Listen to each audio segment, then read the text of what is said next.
Hello guys, आज की class में हम सिक्स क्लास की जो विज्ञान है और आपकी जो विज्ञान की बुक है उसका नाम है जिज्ञासा। उसका पहला चैप्टर हमने कंप्लीट करा दिया था। अब हम अपने दूसरा चैप्टर कंप्लीट करा रहे हैं, जहाँ पे हमारे दूसरे चैप्टर का नाम है सजीव जगत में विविधता।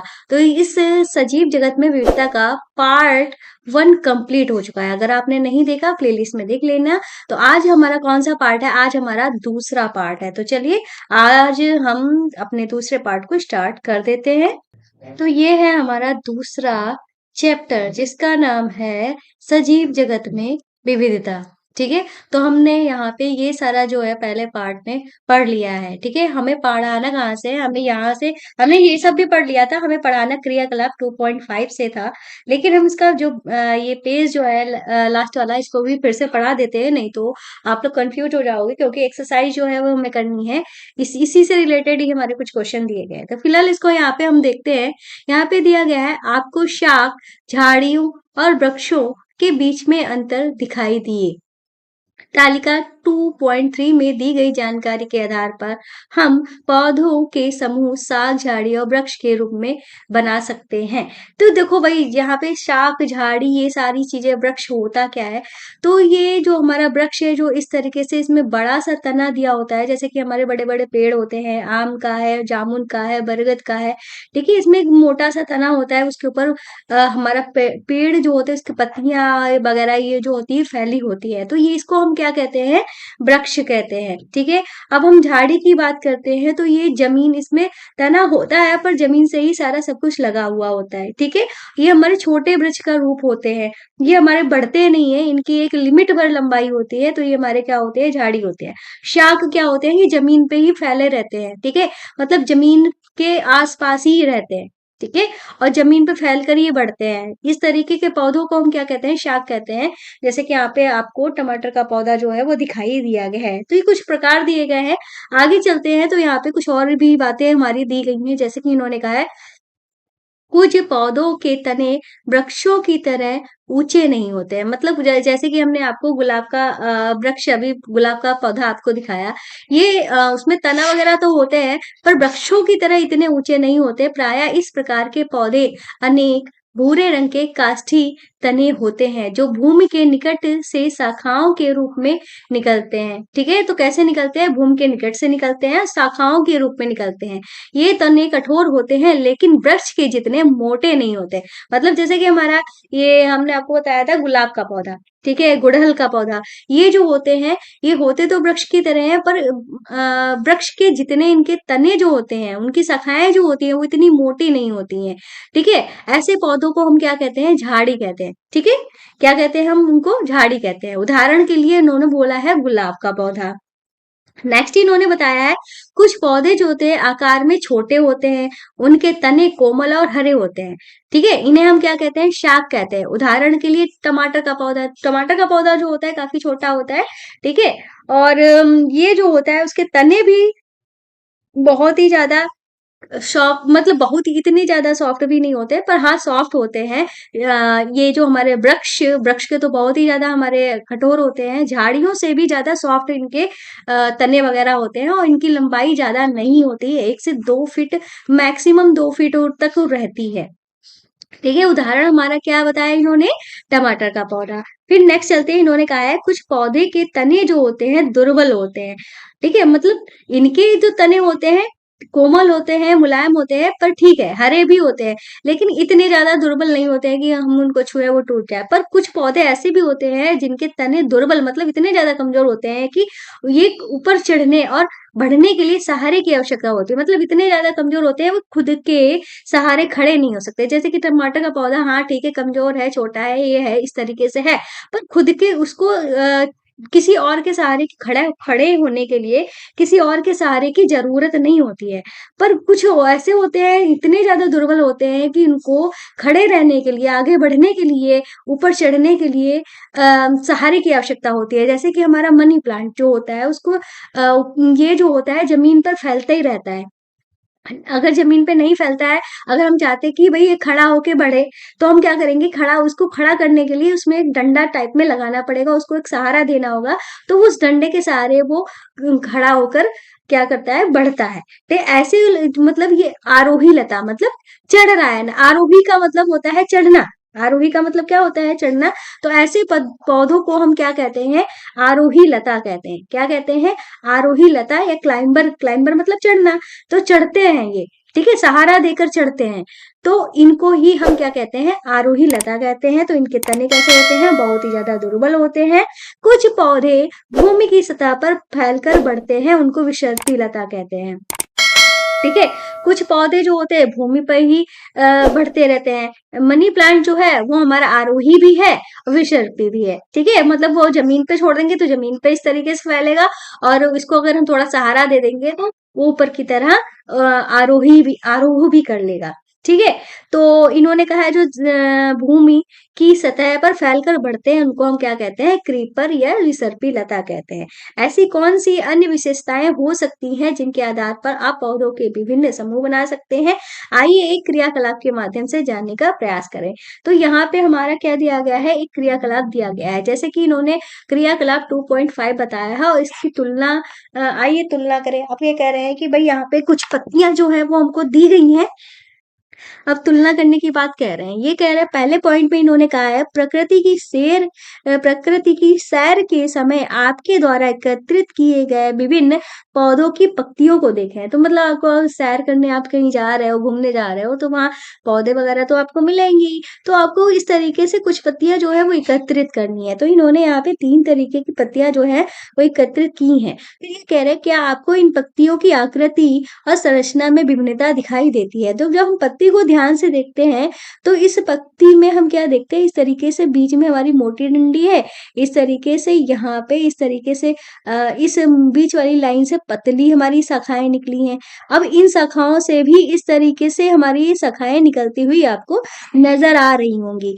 तो इसका स्ट्रक्चर तो ये हुआ। अब ये इन्होंने केला का पत्ता दूसरा लिया है, ठीक है, इसमें एक बड़ी सी बीच में मोटी सी हमारी सिरा गई है, फिर इस तरीके से ये हमारी यहाँ पे पैरेलल में, हमारी पैरेलल मतलब समांतर में कुछ इस तरीके से सिराएं दी गई हैं। और ये जो समांतर में सिराएं हैं, इसकी तरह से इस तरीके से ये हमारी यहाँ पे जाल नुमा संरचना नहीं बना रही, मतलब बस पैरेलल ही है, इनसे और कोई शाखा नहीं निकली है। तीसरी तक एक तरीके की पत्ती दी है जिसमें कोई बीच में मोटी सिरा नहीं है, बस यहीं से ही सारी पैरेलल शाखाएं जो है वो हमारी गई हैं। इस तरीके से ये हमारी पत्ती दी गई है जो कि हमारी घास है।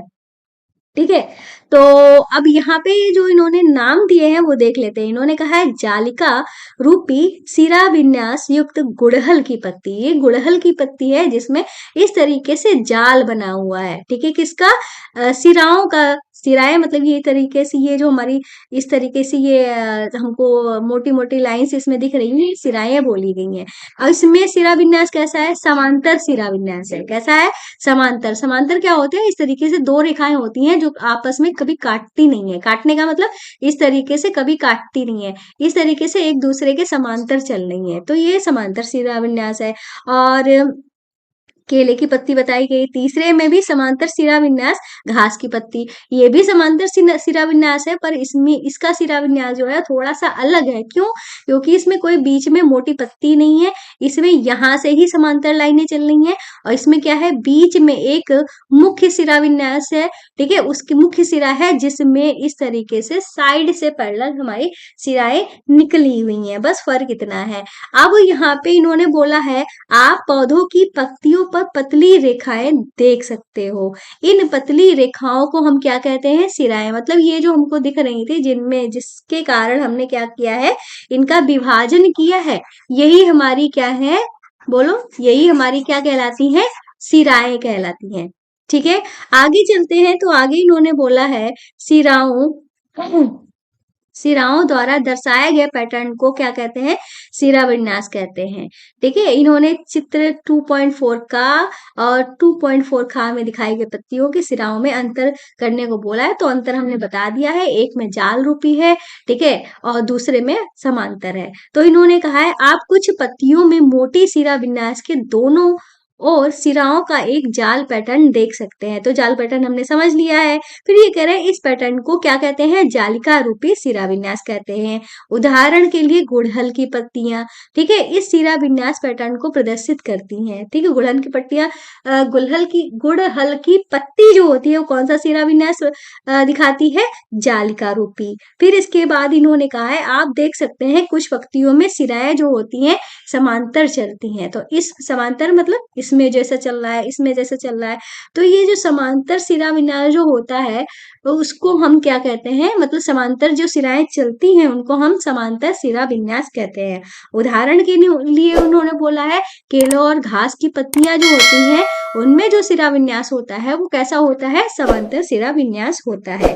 फिर ये कह रहे हैं क्या आपको लगता है कि पत्तियों में पाए जाने वाले सिरा विन्यास के आधार पर समूह, पौधों के समूह बनाए जा सकते हैं? अब इन्होंने कहा है कि पत्तियों को हम देखकर, ठीक है, किसी भी कोई भी पौधा उसकी पत्तियों में कैसा सिरा विन्यास बन रहा है उसके आधार पर हम उनके समूह बना सकते हैं।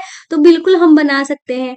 एक हमारा हो जाएगा जालिका रूपी सिरा विन्यास वाले पौधे, एक हो जाएगा क्या बोलते हैं, समांतर सिरा विन्यास पत्ती वाले पौधे। इस तरीके से आप दो समूह जो है आवश्यक बना सकते हैं। ठीक है, फिर यहाँ पे लिखा है आइए अब पौधे की जड़ों के बारे में जानने का प्रयास करते हैं। प्रयास को इन्होंने एक वर्ड यूज किया, अन्वेषण। ठीक है, तो हाँ अब अभी तक हमने पत्तियों के बारे में जाना था। ठीक है, अब हम किसके बारे में जानेंगे? जड़ों के बारे में जानेंगे। सभी पौधों की जड़ें होती हैं, बिल्कुल होती हैं। क्या ये जड़ें एक जैसी होती हैं? तो आंसर हो जाएगा नहीं।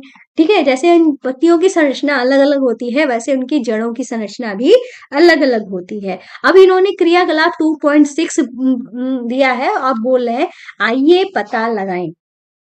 ठीक है, क्या करना है? आइए पता लगाएं। तो हम यहाँ पे देख लेते हैं क्या दिया गया है। तो यहाँ पे दिया गया है कि आप, एक मिनट रुक जाएंगे जरा। हाँ, तो आप किसी ऐसे खुले मैदान में जाइए जहां जंगली शाक और घास उग रहे हैं। इस अभ्यास के लिए आप छोटे शाकों का उपयोग कर सकते हैं। मतलब आपको ऐसी जगह पे जाना है जहाँ पे जंगली शाक हो और घास वगैरह लगी हो। ठीक है, और फिर ये कह रहे हैं खुरपी की सहायता से। खुरपी क्या होती है? जिससे कि हम पेड़ पौधे, इस तरीके की हमारी एक आकृति होती है, इसमें यहाँ पे लकड़ी ऐसी लगी होती है और इस तरीके से उसका हैंडल लगा होता है। अब हम क्या करते हैं कि इसकी सहायता से जमीन में मिट्टी वगैरह खोदते हैं, पेड़ वगैरह लगाते हैं, आपने देखी होगी जरूर। तो उसको खुरपी कहते हैं। ठीक है, खुरपी की सहायता से जड़ों को हानि पहुंचाए बिना कुछ विभिन्न प्रकार के शाकों को सावधानी पूर्वक खोद कर बाहर निकालना है। मतलब खुरपी से हमें क्या करना है? ये जो हमारे साग वगैरह पौधे वगैरह लगे हुए हैं इनको बहुत मतलब सावधानी से निकालना है कि वो पेड़ जो है वो हमारा खराब ना हो, उनकी जड़ जो है जड़ सहित हमको बाहर निकालना है। इस बात का भी हमें ध्यान रखना है।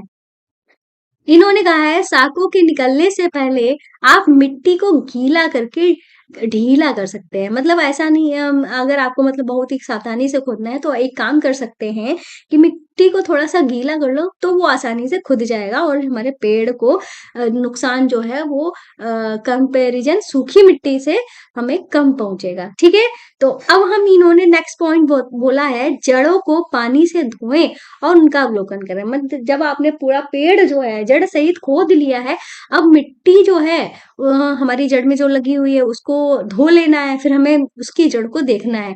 अवलोकन मतलब देखने के पश्चात शाक को दोबारा लगाकर सुनिश्चित करें कि शाक लगातार जीवित रहे और वृद्धि करे। मतलब जब आपको, आपने जो जैसे कि पेड़ उखाड़ लिया पूरा जड़ सहित, ठीक है, आपने उसके जड़ को भी देख लिया या फोटो खींच ली, बाद में देखो आराम से।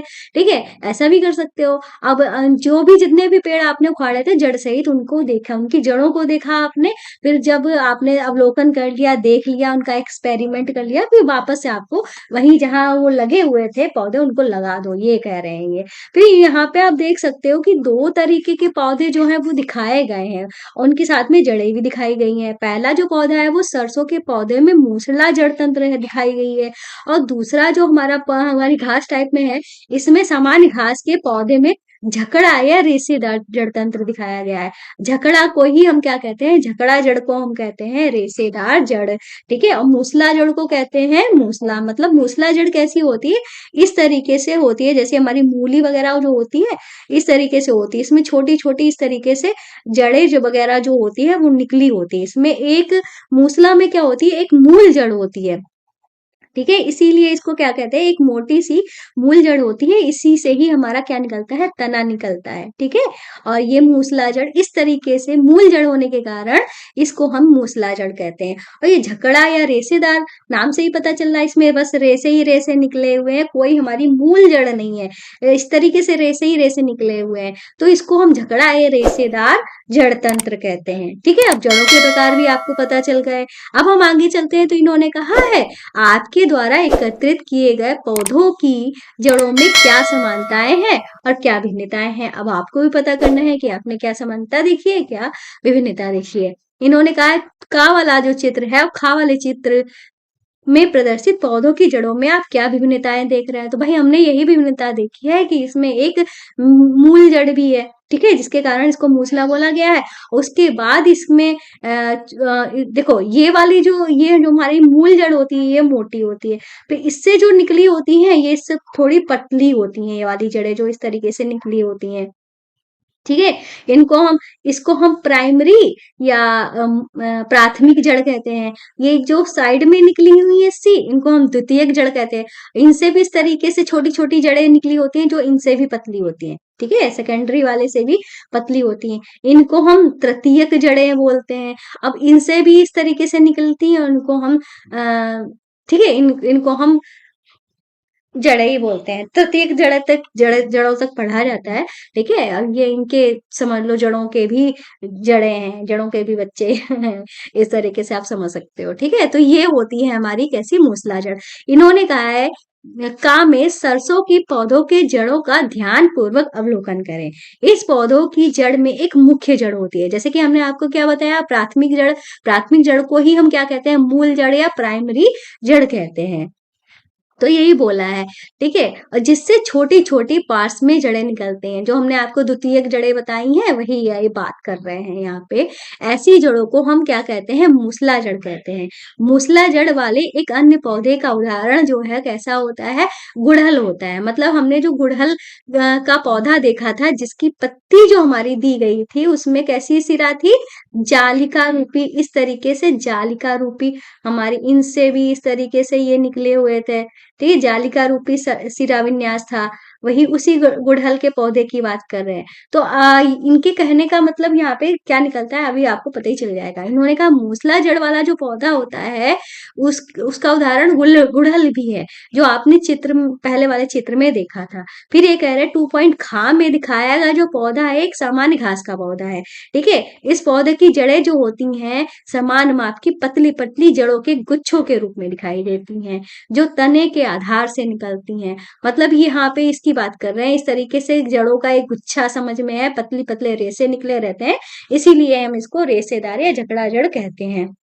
ये किसका है, घास का पौधा है। जड़ों को झकड़ा जड़ या रेसेदार जड़ कहते हैं। क्या आपके संग्रह में कोई अन्य घास सम्मिलित है, यदि हाँ तो इनकी जड़ें किस प्रकार की हैं। मतलब ये कह रहे हैं अगर आपने पौधों की जड़ें वगैरह इकट्ठा की है, उसमें घास ऐसा नहीं, घास सिर्फ एक ही टाइप की होती है, घास भी कई तरीके की होती है। तो आपको देखना है कि जो आपने घास का पौधा जो है एकत्रित किया है उसकी जड़ कैसी है। तो यही है, वो ये आपसे पूछ रहे हैं। फिर कह रहे हैं क्या किसी पौधे की पत्ती में सिरा विन्यास के प्रकार उसकी जड़ के प्रकार के बीच में संबंध दिखाता है, हम कैसे पता लगा सकते हैं। तो ये कह रहे हैं कि भाई हमने यहाँ पे क्या देखा था, जो हमारी गुड़हल था, ठीक है, जो हमारा क्या था, गुड़हल का पौधा था, उसकी पत्ती में कैसा सिरा विन्यास था, जालिका वाला सिरा विन्यास था। यही हमने देखा था ना। और इसकी जड़ हमने देखी थी, जड़ कैसी थी, मूसला थी। मतलब अब ये कह रहे हैं इनमें कोई संबंध नजर आ रहा है, तो यहाँ पे यही संबंध निकल के आएगा, और ये आगे भी बताएंगे। जिनकी पत्तियों में जालिका वाला सिरा विन्यास होता है तो उनकी जड़ें कैसी होती हैं, मूसला होती हैं। फिर हमने घास का पौधा देखा था, तो जो घास की जो पत्तियां थी उसमें कैसा पैटर्न था, सिरा विन्यास था, वो था समांतर वाला। ठीक है। घास की पत्तियां जो थी, उसकी पत्तियों में कैसा सिरा विन्यास था? समांतर वाला सिरा विन्यास था, यही था ना। अब इनकी जड़ें कैसी थी? रेशेदार या झकड़ा जड़ थी। ठीक है, रेशेदार या जकड़ा वाली थी। अब हमें इससे समझ में आ रहा है, जो समांतर सिरा विन्यास वाली पत्तियां होती हैं, उनकी जड़ें कैसी होती हैं? रेशेदार होती हैं। तो ये भी चीज जो है वो यहाँ पे बोली गई है। फिर उसके बाद बोला है इन्होंने क्रियाकलाप 2.7, ये कह रहे हैं आइए संबंध ढूंढे और विश्लेषण करें। ये जो हमने आपको बताया है बस यही यहाँ पे बोला गया है, लेकिन फिर भी हम पढ़ लेते हैं। इन्होंने कहा है अपने विद्यालय की नर्सरी, नर्सरी मतलब, नर्सरी का मतलब नर्सरी क्लास नहीं बोला जा रहा है यहाँ पे। नर्सरी का मतलब पौधा घर है। ठीक है, जो हमारे जहाँ पे पौधे वगैरह बेचे जाते हैं, उसको हम नर्सरी ही कहते हैं। जहां से हम पौधे खरीद के लाते हैं, उसको हम नर्सरी कहते हैं। अथवा किसी अन्य नर्सरी से 5 समान पौधों की पौध एकत्रित कर ले और उन्हें अपने विद्यालय के उद्यान में लगाएं। ठीक है, ऐसे पौधों के उदाहरण लेमन घास, जिसको हम ज्वारंकुश कहते हैं, गेंदा, सदाबहार, पेरिंकिल, अन्य पुष्पी पौधे हो सकते हैं। मतलब कोई भी पौधा जो है, 5 पौधे जो लाने हैं आपको अपने विद्यालय में, उनको कहाँ लगाना है? विद्यालय का जो उद्यान होता है, ठीक है, विद्यालय का जो गार्डन वगैरह एरिया होता है, वहां पे हमें लगाना है। फिर उन्होंने कहा उन्हें लगाने से पहले उनकी जड़ों और पत्तियों के सिरा विन्यास का अवलोकन करना है। तो मतलब फिर हमें लगाने से पहले हमें उनकी जड़ों को देखना है और उनकी पत्तियों के जो सिरा विन्यास है उसको देखना है। फिर अवलोकन को हमें तालिका में अंकित करना है। मतलब ये जो फिर हम जब देखेंगे तो उसको यहाँ पे लगाएंगे। जैसे हम लेमन घास नाम का एक पौधा है, ठीक है, उसकी बात करते हैं। तो भाई एक घास है, तो उसकी पत्तियों का सिरा विन्यास कैसा होगा? समांतर होगा। तो जब जिनकी पत्तियों का सिरा विन्यास समांतर है, तो उनकी जड़ें कैसी होंगी? जकड़ा होंगी या रेशेदार होंगी। ठीक है, इस तरीके से यहाँ पे दिया गया है। और एग्जाम्पल हम आपको बता देते हैं, आप लिख लेना। ठीक है, तो हम यहाँ पे पौधा लिख लेते हैं धान। ठीक है, कौन सा लिख लेंगे? धान, जिससे हमारा क्या बनता है? चावल बनता है। धान जो होता है, उसकी पत्तियों में सिरा, धान की पत्तियां आपने अगर देखी होंगी कुछ इस तरीके से होती है, उसमें समांतर सिरा विन्यास होता है। ठीक है, तो यहाँ पे हम लिख देंगे समांतर। ठीक है, समांतर। चाहे तो आप नेट पे सर्च कर लेंगे और धान की पत्तियां भी देख सकते हो, उनकी जड़ें भी देख सकते हो, और उनकी जड़ जो होती है भाई, समांतर सिरा विन्यास है तो उनकी जड़ हमारी यही सेम यही रहेगा, जकड़ा या रेशेदार। ठीक है, अब नेक्स्ट हम लिख लेते हैं गेहूं। तो गेहूं की पत्तियां भी मिलती जुलती इसी से ही रहती हैं। तो इनकी पत्तियों में भी कैसा सिरा विन्यास रहता है? समांतर वाला रहता है। कैसा? समांतर सिरा विन्यास रहता है। और इनकी जड़ें भी हमारी कैसी रहती हैं? झगड़ा या रेशेदार जड़ें रहती हैं। ठीक है, घास लिख लेते हैं। ठीक है, घास में भी, घास की पत्तियों में भी समांतर सिरा विन्यास रहता है। ठीक है, कैसा सिरा विन्यास रहता है? समांतर सिरा विन्यास रहता है। तो हम यहाँ पे समांतर लिखे दे रहे हैं। ठीक है, और इनकी जड़ें भी कैसी होती हैं? झगड़ा या रेशेदार जड़ होती हैं। और नेक्स्ट हम लिख लेते हैं पीपल। ठीक है, पीपल जो होता है उसकी पत्तियों में कैसा सिरा विन्यास होता है? जालिका वाला। ठीक है, जालिका रूपी सिरा विन्यास होता है। ठीक है, अब जालिका रूपी शिलान्यास होता है तो इनकी जड़ कैसी होंगी? मूसला वाली होंगी। कैसी जड़ होंगी? मूसला वाली होंगी। यहाँ पे आप बरगद भी लिख सकते हो, बरगद में भी जालिका रूपी होता है, उसकी भी जड़ें हमारी कैसी रहेंगी? मूसला रहेंगी। आम का लिख सकते हो। तो कई सारे ऑप्शन जो है वो यहाँ पे हो सकते हैं, जिनको आप लिख सकते हो। तो इतने तो हमने लिख दिए हैं, बाकी अगर आपको और लिखना हो तो आप यहाँ पे लिख सकते हो। आगे चलते हैं, तो आगे यहाँ पे इन्होंने बोला है, क्या आप इन पौधों की पत्तियों के सिरा विन्यास और जड़ों के प्रकार के मध्य में कोई संबंध दिखाई देता है? तो बिल्कुल दिखाई देता है, हमने आपको बता दिया। अगर समांतर है तो उनकी जड़ कैसी है? अगर समांतर शिराविन्यास है तो उनकी जड़ें हमारी रेशेदार होंगी। अगर जालिका रूपी शिराविन्यास है तो उनकी जड़ें कैसी होंगी? मूसला होंगी। यही हमको संबंध दिखाई देता है। फिर उन्होंने कहा सदाबहार के पौधे में मूसला, जड़ें और पत्तियों में जालिका रूपी सिरा विन्यास होता है। तो बिल्कुल बिल्कुल सही बात है। हमारी जो सदाबहार की पत्तियां होती है कुछ इस तरीके से होती हैं, और इसकी जो हमारी जो पत्तियां होती है इसमें एक मेन सिरा होती है। इन मेन सिरा से इस तरीके से ये दूसरी सिराएं निकली होती हैं, द्वितीयक सिराएं निकली। अब इन द्वितीयक सिराओं से भी इस तरीके से कई सारी सिराएं जो है वो निकलती हैं। तो इस तरीके से जब इनसे सिराएं निकलती है ना, तो ये एक जाल रूपी स्ट्रक्चर बनाती हैं, संरचना बनाती हैं। ठीक है।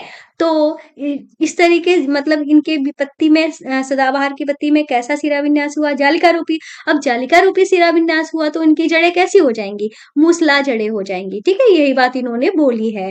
फिर इन्होंने कहा है यह जानने की कोशिश करें कि क्या जालिका रूपी सिरा विन्यास वाले अन्य पौधे में भी मूसला जड़ें होती हैं। तो वो भाई बिल्कुल होती हैं।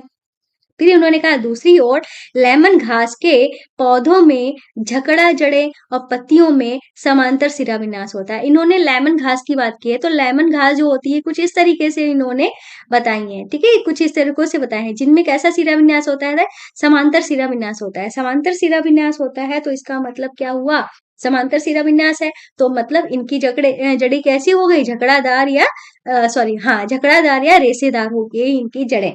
ठीक है, अगर समांतर शिरा विन्यास है तो जड़ें कैसी होंगी, झकड़ा वाली होंगी या रेशेदार होंगी। समानता जिन पौधों में जालिका रूपी शिरा विन्यास होता है उनकी जड़ें कैसी होती हैं, मूसलाधार होती हैं। तो एक ही बात को ये बार बार बोल रहे हैं ताकि आपके दिमाग में बैठ जाए।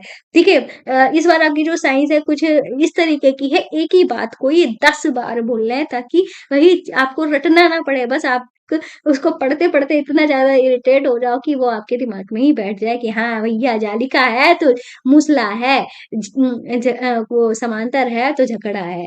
ठीक है, फिर इन्होंने कहा है जबकि जिनमें समांतर सिरा विन्यास होता है उनकी जड़ें कैसी होती हैं, झकड़ा जड़ें होती हैं। अब इन्होंने कहा चना का पौधा मूसला जड़ होती है और पत्तियों में कैसी सिरा विन्यास होगी, जालिका सिरा विन्यास होगा।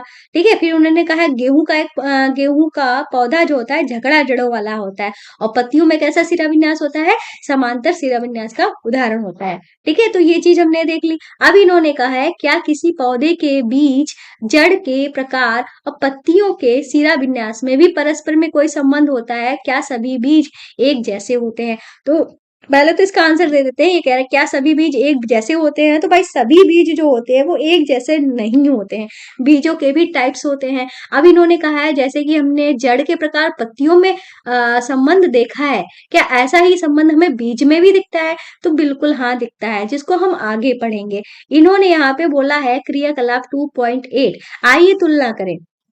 ठीक है, आइए तुलना करें। इन्होंने बोला है इसमें पॉइंट लिखा है चने और मक्का के कुछ बीजों को 2 या 3 दिन के लिए पानी में भिगोएं। तो हमें किसके बीज भिगोना है, हमें बीज जो भिगोने हैं चने और मक्का के बीज भिगोने हैं। ठीक है, चने और मक्का के बीज भिगोना है, 2-3 दिन के लिए पानी में भिगो कर रख देना है। फिर इसके बाद इन्होंने कहा है चने के बीज का आवरण हटाकर, ठीक है, बीजों की संरचना को देखें। अब जब तो बीज जो है वो चने का जो बीज है 2-3 दिन के लिए हम भिगोएंगे तो उसका जो बाह्य परत जो होती है उसका छिलका जो होता है थोड़ा मुलायम पड़ जाएगा, तो आप उसको आसानी से हटा सकते हो। जब वो सूखा होगा तो आप उसको हटा नहीं पाओगे, इसीलिए इन्होंने भिगोने को बोला है। अब उसको बाह्य आवरण मतलब बाहर का छिलका जो है उसको देखेंगे। ठीक है, बाहर छिलका जो है उसको हटा देंगे, फिर उसके बीज को देखेंगे। इन्होंने कहा है अब चने और मक्का के बीजों की संरचना का अवलोकन करें। अब आपको चने का बीज देखना है और मक्के का बीज देखना है कि ये कह रहे क्या वे समान है अथवा भिन्न है, तो आंसर हो जाएगा कि वो जो है वो हमारे बीज जो हैं वो भिन्न होंगे। भाई मक्के का बीज जो होता है कुछ इस तरीके का होता है, आपने देखा होगा, भुट्टा देखा है ना, कुछ इस तरीके का होता है, हमारे दांत की तरह कुछ इस तरीके से होता है। ठीक है, जिसमें सिर्फ एक ही मतलब एक ही दाना होता है। और इसकी बात करते हैं तो हम चना जो होता है वो हमारी एक दाल की तरह, दाल ही समझ लो होता है चना। ठीक है, इसके 2 पार्ट होते हैं इस तरीके से। ठीक है, तो इसको जिसमें 2 पार्ट होते हैं, ठीक है, उसको हम द्विबीजपत्री बोलते हैं। ठीक है, क्या बोलते हैं, द्विबीजपत्री बोलते हैं। ठीक है, इतना समझ में आया। अब हम आगे चलते हैं तो यहाँ पे क्या लिखा है, इन्होंने कहा है आप देखेंगे कि चने के बीज अपने बीज आवरण के अंदर 2 भागों में विभक्त होते हैं। हमने देखे ना जो भी हमारी दाल वगैरह होती है, जब उनको अंदर से खोलते हैं, अंदर से देखते हैं, तो उनके कितने भाग होते हैं, 2 भाग होते हैं ना। तो प्रत्येक भाग को हम क्या कहते हैं, बीज पत्र या कॉटिडीन लीडन। ठीक है, कॉटी लीडन कहते हैं, बीज पत्र या कॉटी लीडन कहा जाता है। जिन पौधों के बीजों में 2 बीज पत्र होते हैं उन्हें द्विबीजपत्री या डाई कॉटी लीडन्स या डाइकॉट कहा जाता है। ठीक है। तो जो बीज पत्र होता है उसको हम कॉटिलीडन कहते हैं, द्विबीजपत्री जो होते हैं उनको डाइकोटिलीडन्स या डाइकॉट कहा जाता है। मक्के के बीज में एक पतला बीज पत्र होता है, ठीक है, मतलब एक ही बीज पत्र होता है। ऐसे बीज वाले पौधों को हम एक बीज पत्री या मोनोकोटिलीडन्स या मोनोकॉट कहते हैं। ठीक है, डाइकॉट मतलब द्विबीजपत्री, मोनोकॉट मतलब एक बीज पत्री। ठीक है, आप पौधों के पत्ती के सिरा विन्यास, जड़ों के प्रकार और बीजों में बीज पत्र की संख्या में परस्पर क्या संबंध देखते हैं। ठीक है, तो अब हमें पता करना है कि क्या हमें संबंध दिखता है। ठीक है, तो अब यहाँ पे इन्होंने भाई संबंध तो है, ये क्या, लेकिन क्या संबंध है वो भी हम यहाँ पे देखेंगे। इन्होंने कहा है द्विबीजपत्री, ठीक है, क्या बोला है इन्होंने, द्विबीजपत्री पौधों में जो जालिका रूपी सिरा विन्यास होता है और उनकी जड़ें कैसी होती है, मूसलाधार होती है। जबकि एक बीजपत्री पौधा जो होता है उनमें समांतर सिरा विन्यास होता है, उनकी जड़ें झकड़ा होती है। तो समझे, जो द्विबीजपत्री वाले होते हैं जिनमें दो बीज होते हैं जैसे चना, ठीक है, उनकी पत्तियों में कैसा होता है, जालिका शिरा विन्यास होता है। इस तरीके से नहीं होता, हमने चेक बना दिया, बस आपको समझा रहे हैं, जालिका शिरा विन्यास होता है और उनकी जड़ें जो होती है कैसी होती हैं, मूसला टाइप की होती है। ठीक है, और जबकि जो हमारे वो क्या बोलते हैं, एक बीज पत्री होते हैं जो, जिनमें एक ही बीज होता है, उनकी जो पत्तियां होती हैं उनमें समांतर शिरा विन्यास होता है। ठीक है, और उनकी जड़ें कैसी होती हैं, झकड़ा जड़ें या रेशेदार जड़ें होती हैं। ये, हाँ, ये होता है इनमें संबंध। ठीक है, आपने पौधों के समूह बनाने के लिए उपयोग की जाने वाली कुछ विशेषताओं के विषय में पढ़ा है। आइए अब जंतुओं के समूह को बनाने के विषय में समझते हैं। ठीक है, तो आज की क्लास को हम यहीं पे समाप्त कर देते हैं और अभी हमारा चैप्टर जो है काफी बचा हुआ है जिसको हम नेक्स्ट क्लास में कवर कराएंगे, क्योंकि ये चैप्टर जो है आपका काफी लेंदी है, एक या दो क्लास में कंप्लीट होने वाला रहा नहीं है। तो पूरा चैप्टर जो कंप्लीट हो जाएगा तो हम इसके सारे क्वेश्चन आंसर जो है वो कंप्लीट कराएंगे। और आपको एक और बात बताना हम भूल गए कि हमारा ऐप जो है उसको डाउनलोड कर लेना और आपके जो ग्रुप्स वगैरह बने हुए हैं उनके ग्रुप्स में हमारी वीडियोस को शेयर कर देना, इतना काम कर देना है। तो आज की क्लास को समाप्त करते हैं, मिलते हैं नेक्स्ट वीडियो में, तब तक के लिए बाय बाय।